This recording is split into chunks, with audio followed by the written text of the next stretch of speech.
할렐루야. 무더운 여름에 주님 앞에 오신 여러분을 환영하고 축복합니다.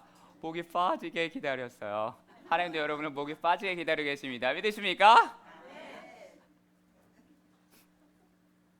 저 여러분을 보면 행복해요. 오늘 예수님이 한 집에 가셨는데, 어떤 집에 가셨냐면 바리새인이라는 집에 가셔서 식사를 하고 있을 때 갑자기 식사를 하는데 돌발적인 상황이 갑자기 나타났습니다. 그것은 동네에 모든 사람이 알만한 죄가 굉장히 많은 한 여자가 향유를 든 옥합을 가지고 갑자기 식사하는 예수님께 나와왔습니다. 죄를 지은 여자는 누구냐면 바로 동네에서 가장 유명한 매춘부였다라는 사실이에요. 그런데 그 여인이 향유를 담은 옥합을 가지고 예수님에게 갑자기 가까이 나왔습니다. 그러니까 예수님의 발 뒤에 예수님께 서더니 갑자기 우는 거예요. 여러분 생각해 보세요. 여러분이 갑자기 밥을 먹는데 누가 여러분 앞에 서서 갑자기 울어요. 얼마나 울었던지 그의 눈에는 흐르는 눈물이 볼을 타고 흐르기 시작을 합니다. 그래서 갑자기 그 눈물이 예수님의 발에 뚝뚝 떨어지기 시작을 하는 거예요. 그 눈물이 예수님의 발을 적셨다라는 거예요. 그러다가 여인은 갑자기 울다가 예수님의 발 앞에 무릎을 꿇습니다. 밥 먹는데 누가 무릎을 꿇었어요. 그리고 자기의 머리 결을 풀어서 먼지가 자욱히 묻은 예수님의 발을 씻기 시작을 합니다. 그리고 예수님의 발에 씻긴 다음에 무엇을 했냐면 예수님의 발에 입을 맞추었습니다. 그리고 자신이 가지고 온 그 향유를 예수님의 발에 부었습니다. 그런데 문제는 그 모든 행동을 예수님이 아무런 제재를 하지 않으셨다라는 거예요. 그리고 어떻게 하시는지 아십니까? 가만히 계셨다라는 거예요. 그 행동을 막거나 말을 하지 않으셨습니다. 그 이유는 무엇일까요? 오늘 성경 이야기하는 거예요. 예수님은 진정한 사랑이란 무언가를 아셨기 때문에 우리는 그 여인의 행동과 그 여인의 행동에서 진정한 사랑은 아십니까? 감춰질 수 없고 표현될 수밖에 없다라는 거예요. 사랑은 표현이 될 수밖에 없다라는 것입니다. 사랑하는 여러분요, 진정한 사랑을 아무리 감추려고 해도 어떠한 형태로든지 튀어나올 수밖에 없다라는 거예요. 드러날 수밖에 없다라는 거예요. 왜냐하면 사랑은 말이 아닙니다. 사랑은 이론이 아니고 사랑은 관념이 아니고 사랑은 철학이 아니라는 거예요. 사랑은 행동입니다. 그래서 사랑하면 어떤 형태든지 드러나고 티가 날 수밖에 없다라는 사실이에요. 사랑하는 여러분, 진정한 사랑은 무엇인지 아십니까? 계산을 하지 않는 거예요. 주고받는 게 아닙니다. 계약이 아닙니다. 진정한 사랑은 계산이 되지 않는 거예요. 이 여인은 예수님을 정말 사랑했기 때문에 자신에게 있어서 가장 귀하고 소중한 그것을 아낌없이 예수님께 지금 드리고 있습니다. 이 여인이 향유를 부을 때 내게 어떤 보상이 주어질 거다, 내가 향유를 예수님에게 드리며 나에게 돈을 주실 거다, 나에게 명예를 주실 거다, 나를 고쳐주실 거다, 나를 드높여 줄 거다 라는 기대를 단 1%도 하지 않았습니다. 그냥 주님을 사랑했기 때문에 앞뒤를 보지 않고 나에게 가장 소중한 것을 아낌없이 지금 쏟아붓고 있다라는 거예요. 누군가를 사랑하면 마음속으로 계산을 하고 있다면 그것은 사랑이 아닙니다. 내가 10을 줬으면 나에게 최소한 8이 와야 된다. 그건 사랑이 아니에요. 내가 숟가락을 놨으면 젓가락을 주겠지? 그건 사랑이 아닙니다. 그것은 거래라고 말을 하는 거예요. 주님은 저와 여러분을 사랑하셨을 때 지금도 사랑하시지만 계산적으로 사랑한 적이 단 한 번도 없습니다. 옛날에 이런 말이 있죠. 주판 튕긴다. 예수님은 여러분에게 단 한 번도 주판을 튕긴 적이 없으십니다.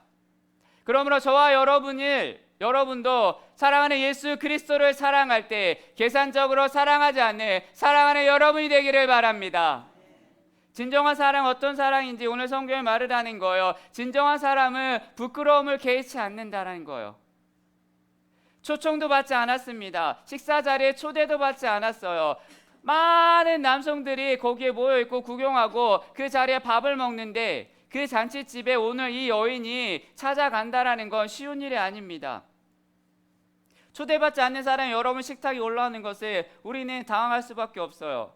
어쩌면 기분이 나쁠 수도 있습니다. 어쩌면 불쾌할 수도 있다라는 거예요. 어쩌면 내가 그 자리에 갔는데 예수님을 만나지 못할 수도 있는 거예요. 약속을 하지 않았기 때문에. 아니면 문 앞에서 쫓겨날 수도 있는 거예요. 내가 예수님을 찾아가면 많은 사람들이 나를 바라보면서 어쩌면 손가락질을 할 수도 있고, 어쩌면 수군거릴 수도 있고, 욕할 수도 있는 거예요. 그런데 이 여인은 그 모든 부끄러움을 나의 명예, 나의 자존심, 그런 걸 생각하지 않습니다. 그것을 개의치 않고 지금 어떻게 하냐면 그냥 예수님께 나아가고 있다라는 거예요. 왜냐하면 아십니까? 진정한 사랑은 부끄러움을 생각하지 않는다라는 것입니다. 그 행동, 이 여인의 행동이 예수님을 자신의 집으로 초대한 그 집주인, 그 바리새인은 지금 어떤 반응을 그럼 보일까요? 성경에 기록되어 있지는 않지만 처음에는 굉장히 당황했을 거예요. 내 집에 초대되지 않는 한 사람이 그냥 온 거예요. 왜냐하면 돌발적인 사건입니다. 갑자기 벌어진 사건이에요. 처음에는 굉장히 당황을 했을 겁니다. 이 집주인 바리새인이. 하지만 곧바로 바리새인은 이런 생각을 합니다. 이 기회에 내가 우리 집에 예수님을 초대했는데 이 예수님이 정말 하나님의 선지자인지 아닌지를 판단하고 시험할 수 있는 좋은 기회라고 그 순간에 생각을 합니다. 읽지는 않았는데 그게 39절에 나와 있어요. 39절에 보면 이렇게 이야기하죠. 예수를 청한 바리새인이 그것을 보고 마음에 이르되 이 사람이 만일 선지자라며 자기를 만나는 이 여자가 누구며 어떠한 자 곧 죄인인 줄을 알았으리라 하거늘. 바리새인은 머릿속으로 지금 생각을 하고 계산을 합니다. 바리새인은 이 여인의 행동을 통해서 어떻게 예수님이 반응하는지를 보고 싶은 거예요. 그래서 정말 예수님이 하나님이 보낸 선지자인지 아닌지를 알 수 있고 볼 수 있다라고 지금 생각을 하는 거예요. 정말 예수님이 하나님이 보낸 선지자라며 우리가 말하지 않아도 자신에게 접근해 오는 그 여인이 누구인지 어떤 사람인지를 알 것이고 그 여자가 이런 행동에 대해서 특단의 조치를 취할 거라고 이 바리새인은 지금 생각을 하고 있다는 것입니다. 예를 들면 바리새인은 생각했을 거예요. 그 여인이 훅 들어왔을 때 예수님이 큰 소리로 야 너는 다 계획이 있구나 라고 말을 한다든지, 아니면 사탄아 물러가라 라고 이렇게 외친다든지, 아니면 감히 내 발에 입을 맞추려 하느냐 하고 벌떡 일어설 줄 알았어요. 바리새인은 그런 그림을 지금 그리고 있는 거예요. 지금 그런 생각을 하고 있는 거예요. 그런데 예수님은 지금 이 여인의 어떠한 행동도 정죄하지 않으신다라는 거예요. 그런 행동을 저지하지도 않으시고 아무런 말씀도 지금 하지 않고 계십니다. 그리고 편안한 마음을 가지고 그 죄인된 여자가 자기의 발에 입을 맞추고 그리고 향유를 붓고 머리를 불어 씻기도록 자기의 발을 그냥 맡기셨어요. 그것을 보고 바리새인이 결론을 내리는데 이런 거예요. 예수는 더 이상 하나님이 보낸 선지자가 아니다. 예수는 더 이상 하나님이 보낸 선지자가 아니라는 지 혼자 결론을 내립니다. 그런데 예수님께서는 그 바리새인의 마음을 꿰뚫어 보고 계셨다라는 걸 정확하게 알고 계셨습니다. 지금 바리새인이 어떠한 생각을 하는지를 예수님이 아셨습니다. 그래서 예수님이 지금 시몬에게 이렇게 말씀을 하십니다. 시몬아, 내가 내게 이를 말이 있다. 사랑하는 여러분이요, 시몬에게 뿐만이 아니라 오늘 주님은 오늘 저와 여러분의 마음을 꿰뚫어 보시면서 내가 무엇 때문에 잠을 이루지 못하는지, 무엇 때문에 지금 고민을 하고 있는지, 무엇 때문에 아파를 하고 있는지 우리 마음을 아시는 주님께서 우리에게 지금도 여전히 말씀을 하신다라는 것입니다. 여러분의 이름을 부르면서 누구야 누구야 라고 부르면서 내가 너에게 지금 이를 말이 있다라고 여전히 오늘도 여러분에게 말씀하고 계십니다. 그 주님의 음성을 들을 수 있기를 바랍니다. 그 주님의 음성을 붙드시기를 바랍니다. 그 주님의 음성에만 여러분 반응하시기를 축원합니다. 바리새인 시몬의 마음을 예수님이 꿰뚫어 보신 예수님이 시몬에게 내가 너에게 이를 말이 있다라고 지금 말씀하시는 거예요. 그러면서 비유를 말씀하고 계시는 거예요. 어떤 비유냐면은 지금 빚진 자의 탕감을 이야기하는데 두 명의 탕감받은 비유를 이야기하십니다. 그게 41절과 42절인데 41절 한번 읽어볼까요? 이르시되 시작.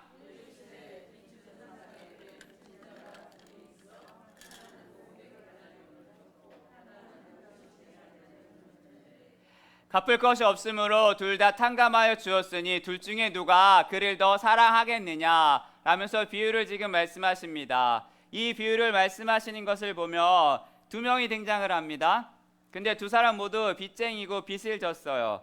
빚을 지었는데 한 사람은 500데나리온의 빚을 졌고 한 사람은 50데나리온의 빚을 졌습니다. 이 당시에는 1데나리온이 하루 품삯이에요. 하루 품삯이니까 지금 그 노동자의 품삯을 계산하며 노동자가 하루에 10만 원이라고 이야기하며 한 사람은 500만 원의 빚을 지금 지었고 한 사람은 5천의 빚을 가지고 있는 거예요. 그런데 사랑하는 여러분이요, 정말 중요한 게 뭐냐면 채권자가 누구입니까? 하나님입니다. 지금 채권자는 하나님입니다. 그리고 빚을 지은 사람은 하나님께 죄를 지은 모든 인간을 지금 이야기하는 거예요. 그런데 어떤 사람은 500데나리온의 빚을 졌고 어떤 사람은 50데나리온의 빚을 지었습니다. 이게 무엇을 말하냐면 이 땅에 사는 모든 사람들이 사람에 따라 그 죄악의 수준과 죄악의 무게가 다를 수 있다는 것입니다. 어떤 사람은 오래 살면서 더 많은 죄를, 더 큰 죄를 지은 사람이 있을 수 있고요. 어떤 사람은 이 땅을 살아가면서 너무 짧은 인생을 살았기 때문에 다른 사람보다 더 적게 죄를 지을 수 있다라는 것입니다. 사람에 따라서 죄악의 무게와 경중과 경도가 다를 수 있다라는 건데, 그런데 중요한 건 뭐냐면 이 두 사람 모두 통틀어서 하나님 앞에 그 죄악을 빚진 자라는 거예요. 빚을 진 겁니다. 두 사람 모두가 죄인입니다. 500데나리온을 빚진 사람은 그냥 더 많은 죄를 지었고 50데나리온을 빚진 사람은 조금 더 죄를 적게 지은 것뿐이지 둘 다 죄인입니다. 하나님 앞에서 두 사람 모두가 죄인이라는 사실은 변하지 않습니다. 그래서 사도 바울은 로마서 3장 23절에 이렇게 이야기합니다. 모든 사람이 죄를 범하였음에 하나님의 영광에 이르지 못하더니 라고 이야기하는 거예요. 모든 사람은 죄인입니다. 그런데 두 사람 모두가 자신의 이 빚을 갚을 능력이 없다라는 거예요. 그래서 빚을 준 사람이 두 사람 모두 어떻게 해줬는지 아십니까? 빚을 탕감해 주었다라는 거예요. 빚을 없애 주었습니다. 그게 42절인데 42절에 보면 이렇게 나와요. 갚을 것이 없으므로 둘 다 탕감하여 주었으니. 사랑하는 여러분요, 왜 탕감해 주었다고 말을 합니까? 이유가 뭐예요? 갚을 것이 없으므로. 왜 탕감해 주었습니까? 갚을 것이 없으므로. 갚을 능력이 없기 때문에 이 말은 무슨 말입니까? 죄인된 저와 여러분은 우리 스스로는 이 죄악의 문제를 해결할 수 있는 능력이 없다라는 거예요. 죄인된 우리는 누구도 스스로 자신의 죄 문제를 해결할 길이 없다라는 것입니다. 그 능력이 하나도 없다라는 거예요. 그래서 하나님이 이렇게 말씀하십니다. 예레미야 2장 22절에 주 여호와의 말씀이니라 내가 잿물로 스스로 씻으며 내가 많은 비누를 쓸지라도 내 죄악이 내 앞에 그대로 있으리니 라고 말씀하시는 거예요. 내 죄가 내 앞에 그대로 있다라고 말씀하십니다. 무슨 뜻입니까? 잿물과 비눗물과 바디워시로 아무리 씻어도 네 죄악은 사라지지 않는다라는 거예요. 내 앞에서 너의 죄악은 사라지지 않는다라고 말씀하시는 거예요. 저와 여러분 이 땅을 살아가면서 우리의 죄의 문제를 해결받기 위해서는 고행도 하고 누구는 선행도 하고 누구는 착한 일도 하고 누구는 스스로 노력을 해보지만 아무리 그렇게 발버둥을 쳐봐도 중요한 것은 그 죄는 절대로 사라지지 않습니다. 그 어떤 여러분의 대가를 치른다 할지라도 그 죄는 사라지지 않습니다. 우리 인간의 죄라는 것은 그런 방법으로 사라지는 것이 아닙니다. 언제나 내 죄악이 내 앞에 있다는 것은 인간의 노력을 아무리 해도 우리의 죄악의 문제는 절대로 사라지지 않는다라고 분명히 말씀하시는 거예요. 그럼 어떻게 해야 될까요? 어떻게 해야 될까요? 사랑하는 여러분, 하나님 앞에 그 있는 내 죄를 어떻게 하면 우리는 용서받을 수 있겠습니까? 어떻게 하면 저와 여러분이 지은 죄를 탕감받고 없앨 수 있겠습니까? 우리 인간의 힘과 노력으로 되는 것이 아닙니다. 하나님께서 스스로 그 죄악된 문제를 해결해 주시는 방법밖에 없다라는 거예요. 하나님이 해주셔야 합니다. 하나님이 저와 여러분에게 해주셔야 한다라는 것입니다. 우리는 이 채무의 능력을 갚을 방법이 없는 거예요. 빚쟁이들이에요. 빚을 진 사람들입니다. 우리의 이 빚을 탕감해 주는 것은 세상의 방법이 아니라 죄인된 우리가 스스로 해결할 수 있는 문제가 아니라 우리의 죄악의 문제를 누가 해결해 주셔야 합니까? 죄가 없으신 하나님께서, 그 죄가 없으신 하나님께서 저와 여러분의 그 죄악의 문제를 해결해 주셔야만 가능하다는 것을 반드시 기억하고 살아가시기를 바랍니다. 하나님이 그래서 어떻게 하셨습니까? 저와 여러분의 그 악한 죄악의 문제를 해결하기 위해서 어떻게 하셨습니까? 하나밖에 없는 그 독생자 예수 그리스도를 이 땅에 보내주셨다라는 거예요. 2000년 전에 인간의 몸을 입고 오신 예수 그리스도께서 시간과 공간을 초월하여 저와 여러분의 그 모든 죄악을 한 번에 그에게 옮기셨어요.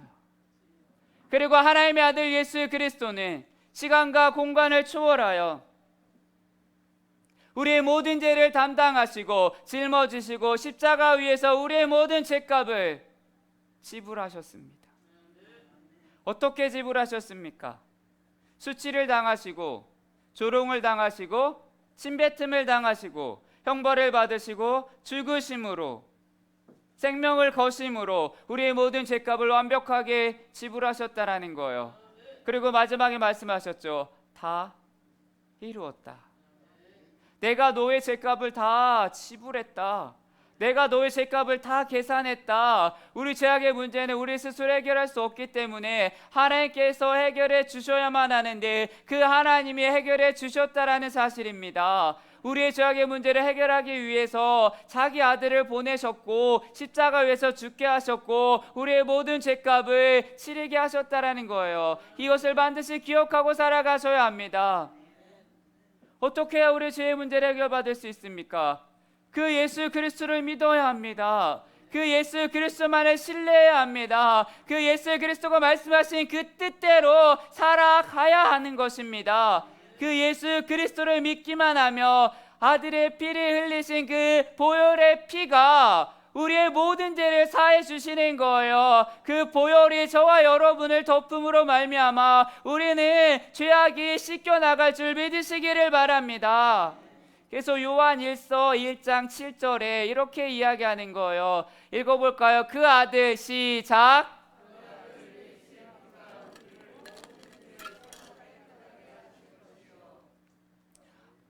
오늘 빚쟁이 2명이 나오는데 500데나리온의 빚을 졌다가 탕감받은 이 사람은 죄 많은 오늘 이 여자를 이야기하고 있는 거고 50데나리온의 빚을 져서 빚을 탕감받은 사람은 바로 예수님을 자신의 집으로 초대한 바리새인 시몬을 이야기를 합니다. 두 사람의 빚의 차이는 있지만 중요한 건 뭐예요? 죄인입니다.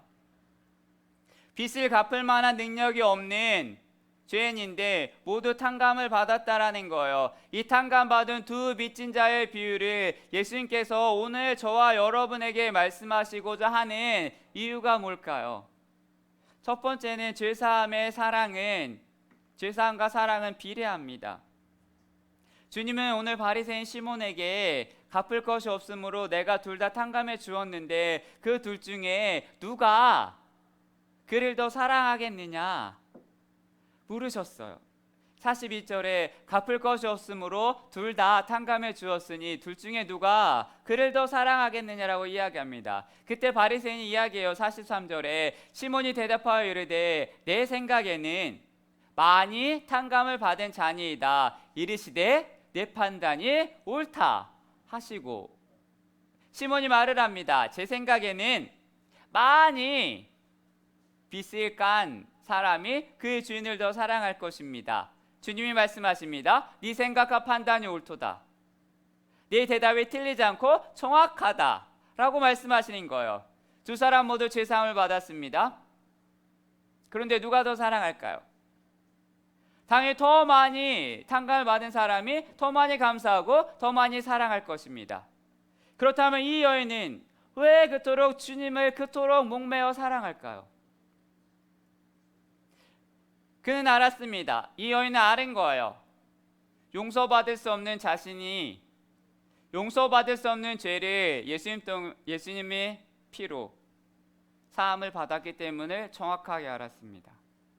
용서받을 수 없는 자신의 죄를 예수님을 통해서 사함을 받았기 때문인 것을 알았습니다. 아십니까? 지금 이 여인은 지금까지 세상 말로 인생이 망가졌어요. 인생 볼장 다 봤어요. 인생 끝났어요. 더럽혀지고 찢겨지고 밟힌 인생을 살았습니다. 아십니까?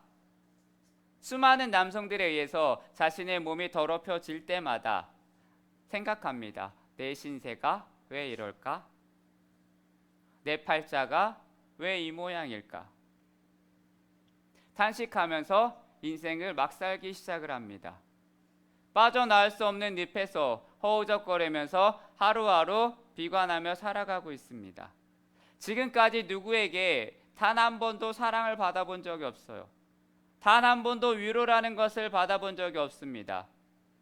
맨날 버려지고, 맨날 밟히고, 맨날 찢기고, 맨날 손가락질 당하며 모든 사람들이 자신에게 너는 죄인이고 너는 이란 말을 수없이 귀에 못이 박히도록 들었습니다.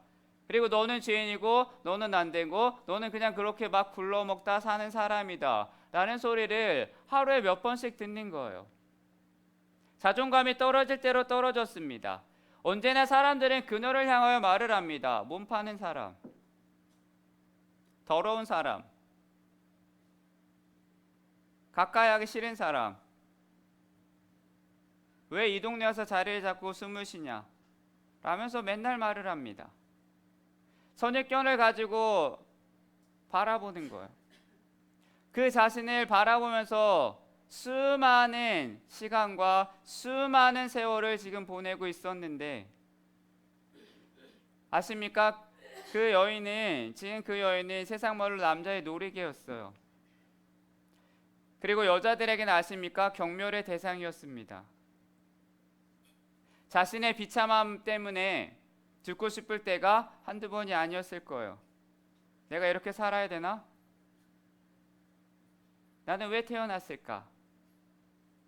왜 여기에서 이렇게 살아야 될까? 그런데 그 죄 많은 여인이 오늘 누구를 만난지 아십니까? 예수님을 만났습니다. 길이고 진리고 생명이신 주님을 만나 그 여인이 새로운 생명을 얻었다라는 것입니다. 우리 모두는 죄와 죄책감으로부터 자유할 수 없는데 이 여인은 오늘 주님을 만나 자유함을 얻기 시작을 합니다. 용서받을 수 없는 죄인 중에 죄인인 나를 예수님이 자유케 하셨다라는 것을 알았습니다. 그 죄 때문에 늘 죄책감과 억울함과 정죄의식을 가지고 살아갔는데 그런 나를 주님이 오늘 자유케 하셨다라는 거예요. 해방을 시켜주셨다라는 거. 그리고 말씀하시는 거예요. 너는 자유하다. 너는 존귀한 사람이다. 수많은 남성들에 의해서 매일같이 짓밟힘을 당하고 망가질 대로 망가져 버린 자신의 마음과 상처를 주님이 지금 대신 받아 가셨다라는 거예요.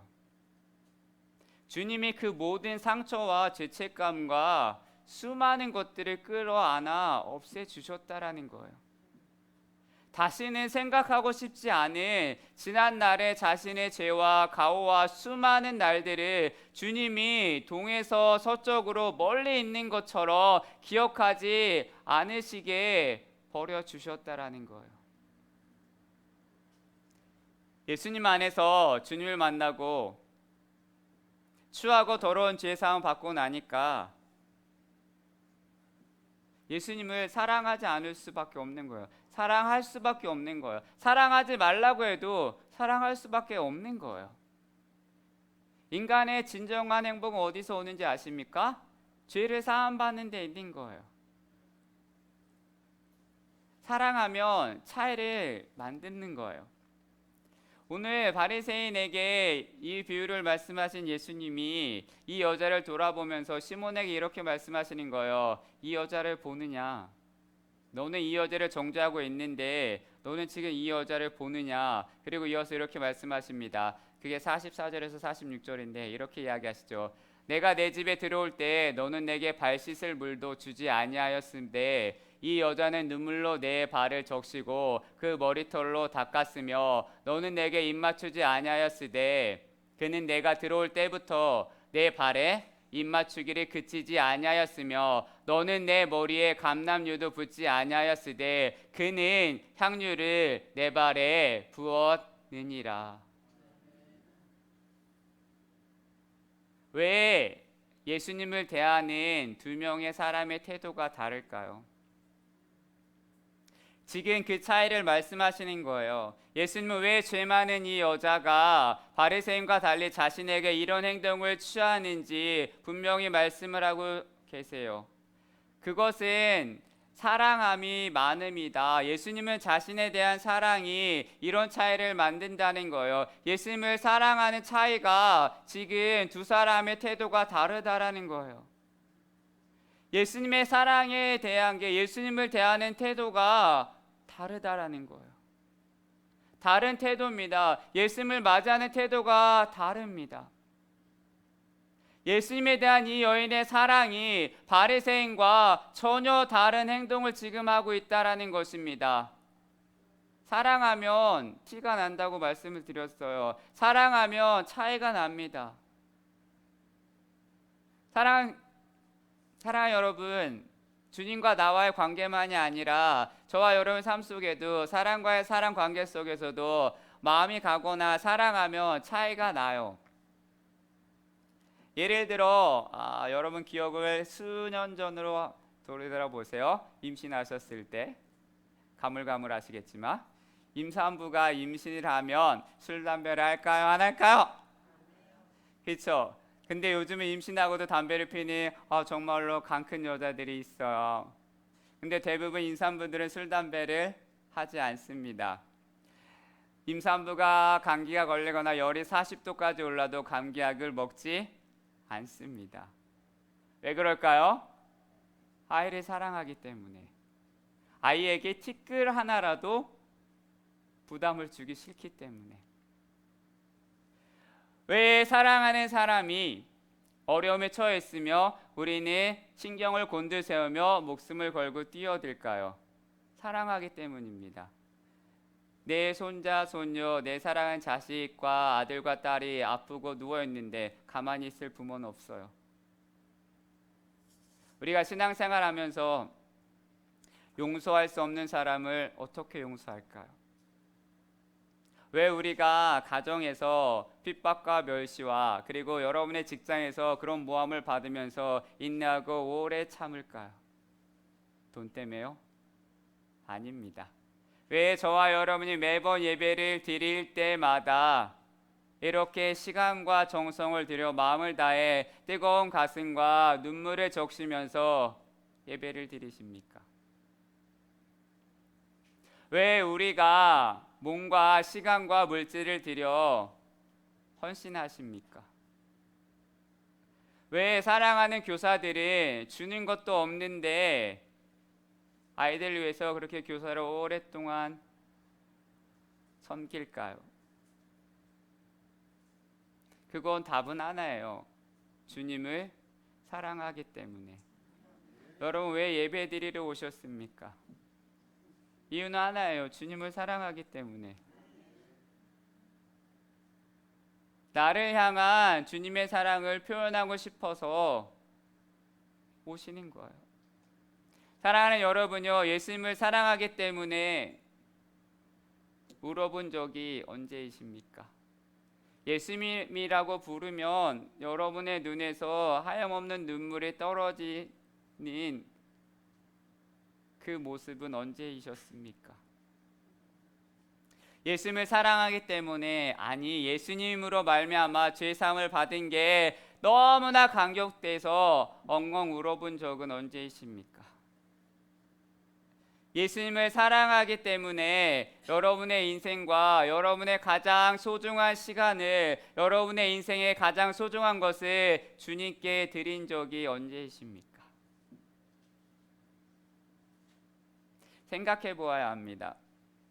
우리 한 가지 이야기를 하고 같이 기도하려고 하는데, 한 청년이 있었어요. 예수님을 아주 잘 믿었답니다. 그런데 예수를 잘 믿는 이 청년이 암에 걸렸어요.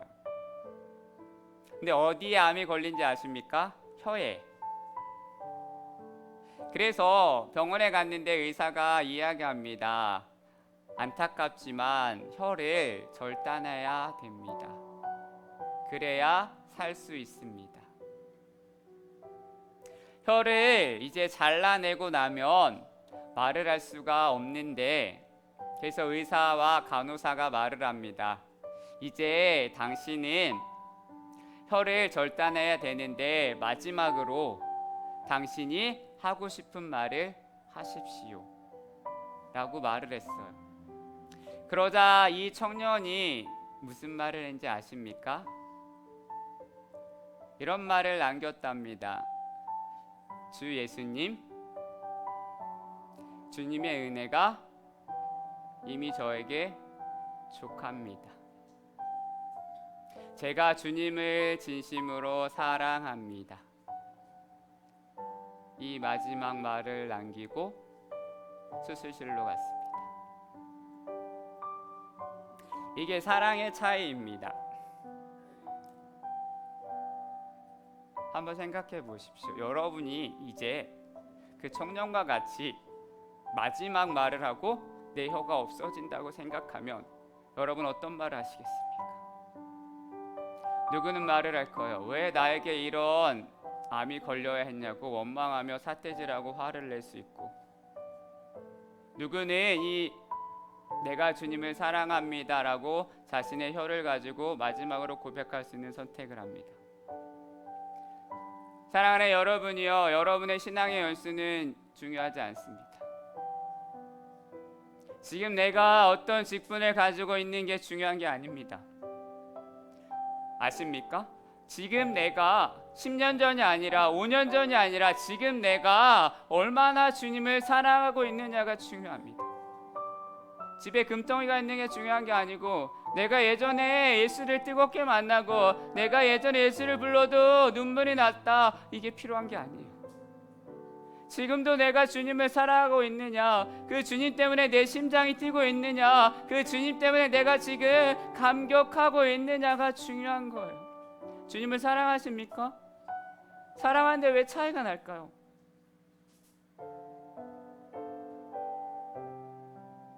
우리의 신앙생활의 동기이고 우리의 사명의 동기이고, 그 사랑함이, 내가 주님을 사랑함이 차이를 만들어냅니다. 오늘 주님을 사랑합니다라는 이 고백에 여러분의 마음과 여러분의 진심이 매일같이 있었으면 좋겠습니다. 주님이 날 위해 죽으셨다라는데, 그래서 내가 정말 주님 때문에 감사하고 살아가는데 여전히 그렇게 사랑하십니까? 여러분의 마지막 말은 무엇입니까? 아들과 딸에게 통장 비밀번호를 가르쳐 주시겠습니까?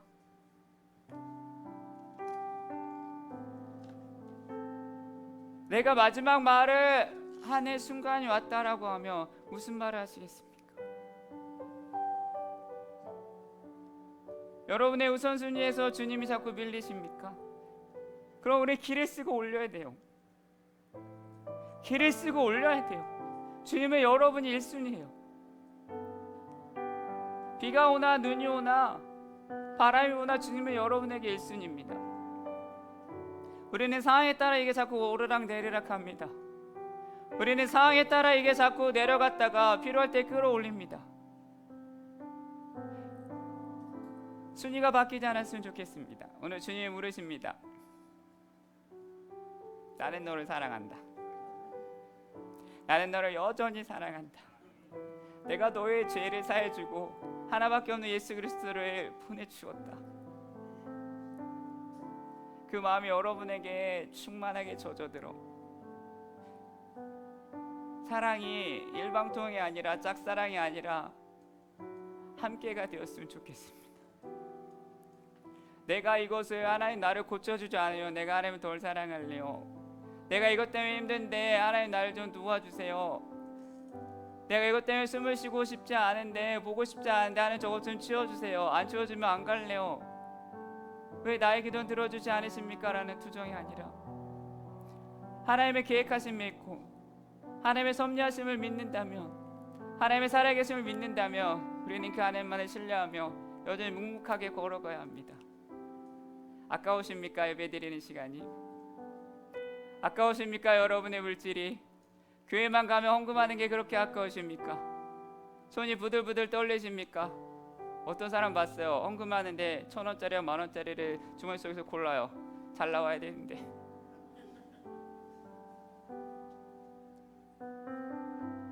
만원짜리에서 아깝다고 하고 갑니다.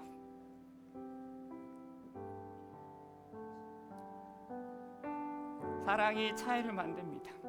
얼마나 사랑하십니까? 오늘 그 예수님께 여러분의 사랑을 표현하고 돌아가셨으면 좋겠습니다. 우리 찬양하고 기도하겠습니다. 이 찬양의 고백이 저와 여러분